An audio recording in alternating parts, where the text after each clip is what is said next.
So that video there, looking at micro behaviours, that's the label they've given it. I just prefer to talk about them as behaviours in general. And I think through the video, although the example seems a little trivial, we could see that the lady who started the meeting isn't impressed. It appears she hasn't been there long, only 5 minutes, and I don't think she'll be there that much longer if it continues. Nobody really seemed happy, and it does emphasise with those little bubbles popping up that we need to be aware of how our comments, our behaviours and our actions may be perceived by others, because it's not the same as we perceive them. It's part of building relationships and showing empathy, knowing those people. Having those bubbles in real life probably wouldn't help. We'd be giving away too much, but we can see those things, and we should still be able to read them from their body language, their facial expressions, their tone, and we should know how those people feel. It seems that the two gents who arrived late first are not very self-aware, and nobody else seemed to warm to them, did they? So we need to be aware of the impact on ourselves and on others. The two ladies in that, the lady who hadn't been there long and the lady who'd been researching the venues, have probably come out of that meeting a bit downhearted, a bit sort of disheartened, and that can affect their attitude and then their behaviours. So as we see from this visual come up, my attitude and the way I'm feeling can affect my behaviour, and the way I behave can affect your attitude, and that affects your behaviour, and therefore your behaviour with me affects my attitude, and it's just a vicious circle. This comes from conflict management, but we need to be bothered about these things because they have a massive impact. And as I said, that was a trivial situation, but if that continues, this builds up and builds up. So we need to be aware of the impact, but some people say, but why bother? Well, it's for our own well-being, our own happiness, for the happiness of the team, for team building, which leads to people working for each other, for increased productivity, and for inclusivity, a feeling of belonging, a feeling of being part of the team. And inclusivity in the workplace leads to some really good things, and that's people feeling valued. Did the person who came in last or the bloke who gave up his chair in that video feel valued? I don't think so. It leads to recognition. People feeling valued is also part of being recognised for what we do. Denialer, the lady who was researching the venues, and the bloke who who felt he always had to give up his chair, did they feel recognition for their work? Did Denialer feel for the emails of arranging the meetings, and the bloke who gave up his chair for the ideas he'd had come up with that nobody seemed interested in? Inclusivity brings engagement. We all like to feel that we are being engaged and that we feel engaged in the team. And the person, I don't know if you've noticed them, the person who came in last to the meeting and a bubble came up, he said he wasn't even going to bother speaking because nobody would be listening to him. Did anybody try and engage him? I don't think so. Inclusivity leads to people feeling that there's been some individualization, making people feel that you've individualized something for them is a massive difference. You can't do it all the time, but people really appreciate it. If we take on some small points, remember some particular things about individuals, then we'll have time to acknowledge those. We're very busy, but we can fit it in at some point. It also helps to harmonise. That's bringing everyone together and balancing people's inputs and the impact they have, and acknowledging that they all have a part to play and help. Not a lot of that in the video, I don't think. It builds cooperation, relationships, and team value, and I don't think they were a team. It all seemed to be individuals. And finally, inclusivity means that we're accommodating. We take account of people's differences, their needs, etc., and how that can benefit the team. So what can we do to try and increase this inclusivity in the workplace? Well, the first is we can be aware of unconscious bias. So with unconscious bias, the first weapon we've got is being aware of it and our self-awareness. And secondly, we can take an implicit association test, and we'll be doing one of those in the activity, so we'll come back to that. We can focus on our self-awareness and be looking at our self-objectivity and using tools such as psychometric tests, SWOT analysis, and things we've covered and you'll be using as part of your evidence. And finally, we can think about our actions and behaviours, watch our emotions, be aware of them, recognise the triggers, and manage and cope with them, as we've talked about in your activity and as you've sort of recorded. So they're the things we can do. So let's have a look at some situations where it might be more relevant or prevalent. So we've talked about unconscious bias, and it can have an impact anywhere in the business, but its impact on inclusivity is more prevalent or more relevant in certain areas of business. And they would be things such as promotion and selection. Obviously, we're picking people, so being aware of our unconscious bias is critical. We need to be equal for all. For example, we don't want to be not promoting someone as a supervisor or not selecting them as a supervisory role because they're very young, if they're good enough, just because we think, oh, they're normally older or they're normally a bit more senior. The second area is training, pay, contracts, that sort of thing. It's about selecting people for training because they've been the longest in position or because it's a man's role. We just got to be careful of those things, that we're not just, as we said, unconscious bias comes from our previous experiences and we may just be doing it without thinking. So it's about being really relevant in those situations. And then recruitment, dismissal or disciplinary matters, making sure that we're key that we're focusing on the criteria that are required for the recruitment and if they can do the job. And if it's dismissal, we're not being clouded by our thoughts about what our values are, or disciplinary, it's about what the actual facts of the matter are. All really areas where age, gender, ethnicity, or our values or beliefs might come into it. So we need to take steps to ensure that unconscious bias is not impacting on the inclusivity, and we need to make a focus so that we can mitigate against it. We can do that in a number of ways. The first one we've talked about already is just being aware. We can take an implicit association test, which we said we'll do in an activity, and we can be more self-aware about how we are, what our experiences are, and what unconscious bias we might have. We can have clear policies and procedures in place. If we have them, people are less likely to use their own feelings, but the criteria or the guidance that's in the policies and procedures, therefore protecting against it. It'll be focused on what's written down. People feel that they have to follow that and not follow what just comes into their head, their natural unconscious bias sometimes. We can respect British values. British values can go a long way to giving us a feeling of inclusivity. They can give us protection against that unconscious bias, because the British values, which we'll talk about in more detail later on, cover the rule of law, democracy, respect and tolerance, and individual liberty. So the rule of law, people will feel secure in the workplace because they'll feel they've got equal opportunities, which is offering them some sort of protection.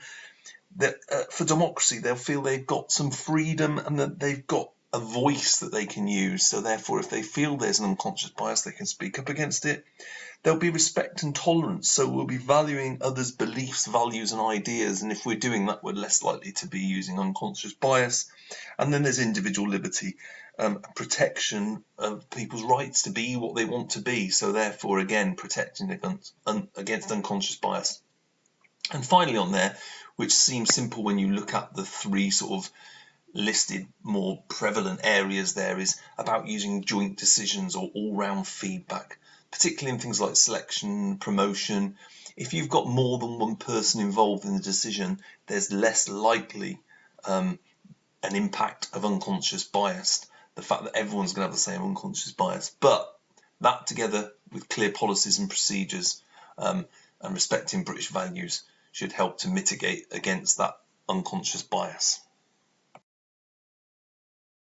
So let's have a think about some examples of where the things that we've been discussing as part of being more self-aware might come into real play in the workplace, just to sort of pull them together. So, for example, a staff member who always comes moaning, complaining when you're really busy.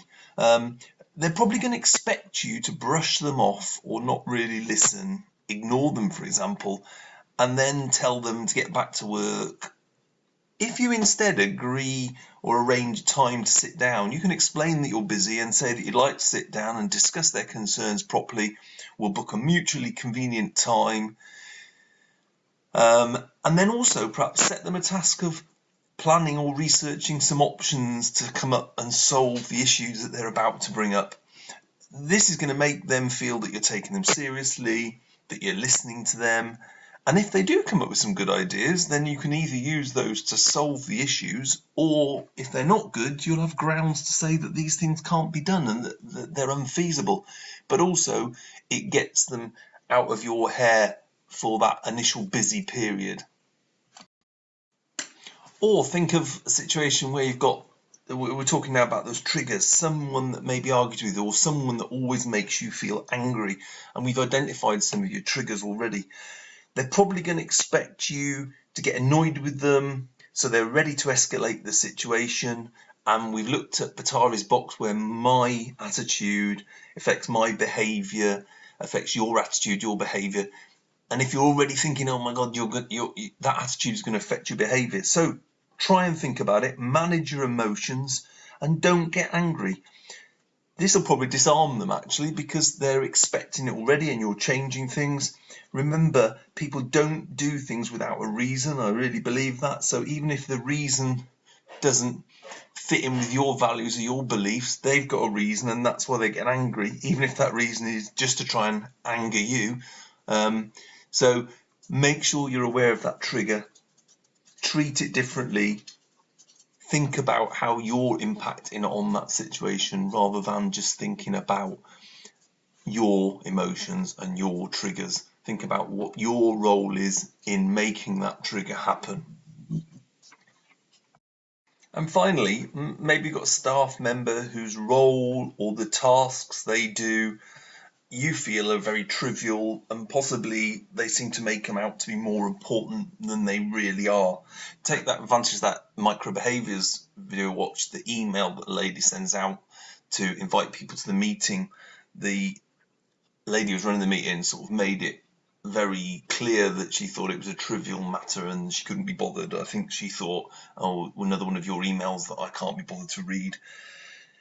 Taking time to think of it differently and thanking them for that task rather than thinking, oh, you're making a mountain out of a molehill, can have a massive impact to them, and actually it costs you absolutely nothing. But to them it has a massive importance. So taking time out to individualize it and thinking about it from their perspective, showing a bit of empathy, because small things can have a big impact. So her small thing about sending emails can have a big impact. Some people don't turn up at the meeting, and also your individualising or just taking the time to think of it from a different perspective can have a massive impact to that member of staff. So as we've seen there, it's about a bit of give and take. People like themselves as a fact as well. So try to find out about people and try and build relationships, work out some rapport, try and empathise, and if needs be, try and do things differently to individualise to them. Take time to talk to people, remember things about them. If you don't speak to them, how are they going to feel about speaking to you? And if things go wrong, or they need help, or they want to tell you something, they're not going to feel comfortable doing it. If you always appear stressed or too busy, how can you expect them to remain calm and do things properly in situations? If you're always going at 100 miles an hour and they're the sort of people who need time to talk or tell you things, ensure that you give them that time.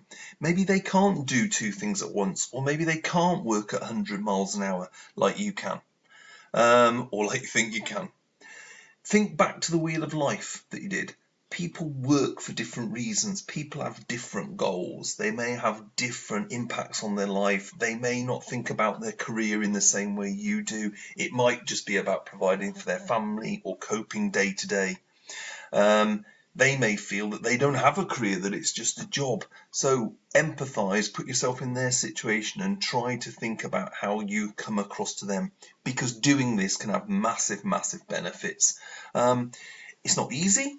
It takes a bit of practice, and when you first change, if you need to change, some people can be a little bit suspicious because, again, you're not what they're used to. But the benefits that will bring with better relationships are improved well-being, And if people feel better, they perform better, and you'll end up then with improved productivity, less sickness, better attendance and retention. That improved productivity is probably a main aim of any manager. They want better productivity, and to get the best out of the team and yourself, it'll come if you're happier and they're more of a team with a bit more inclusivity. Try and lessen the stress. You can concentrate on planning and organising things if you've got more time, and we're going to look at that in a little bit more detail time. But you can then think about individualising, and people will have increased motivation and increased self-worth if you're individualising and taking a bit more time. So all these benefits come from you being more self-aware of how you are and how you impact on the team, and therefore you can provide better situations, better management of your emotions, and you can have a better relationship with your team. Right then, so just let's have a quick recap of what we've covered in this first session for Unit 314 and Unit 315. And our aim was to know how to be self-aware. And in doing that, we've examined what self-awareness is, and we've looked at the impacts our behaviour can have and how we can consider or adapt them. Earlier on, we examined what emotional intelligence was and its impact when we're leading people, and we've looked at unconscious bias and inclusivity, and we've just looked at what we can be doing to sort of change that and the benefits that we can have and the impact it can have and how we can avoid the unconscious bias. So we'll look at what we need to do for the activity. So for this activity, at the end of this first session, in part 1, I want you to access some psychometric assessments and complete an implicit association test or bias test.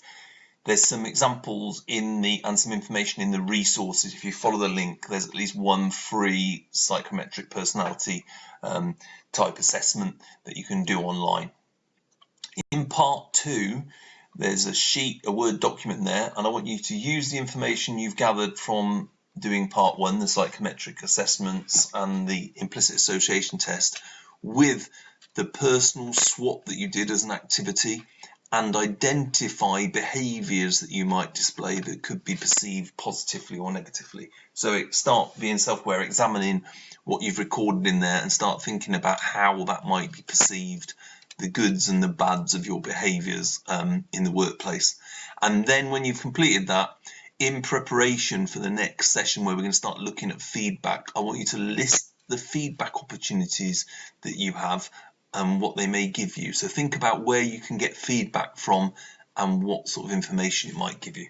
Right, so if you can get those done and uploaded, we can then start with the next session.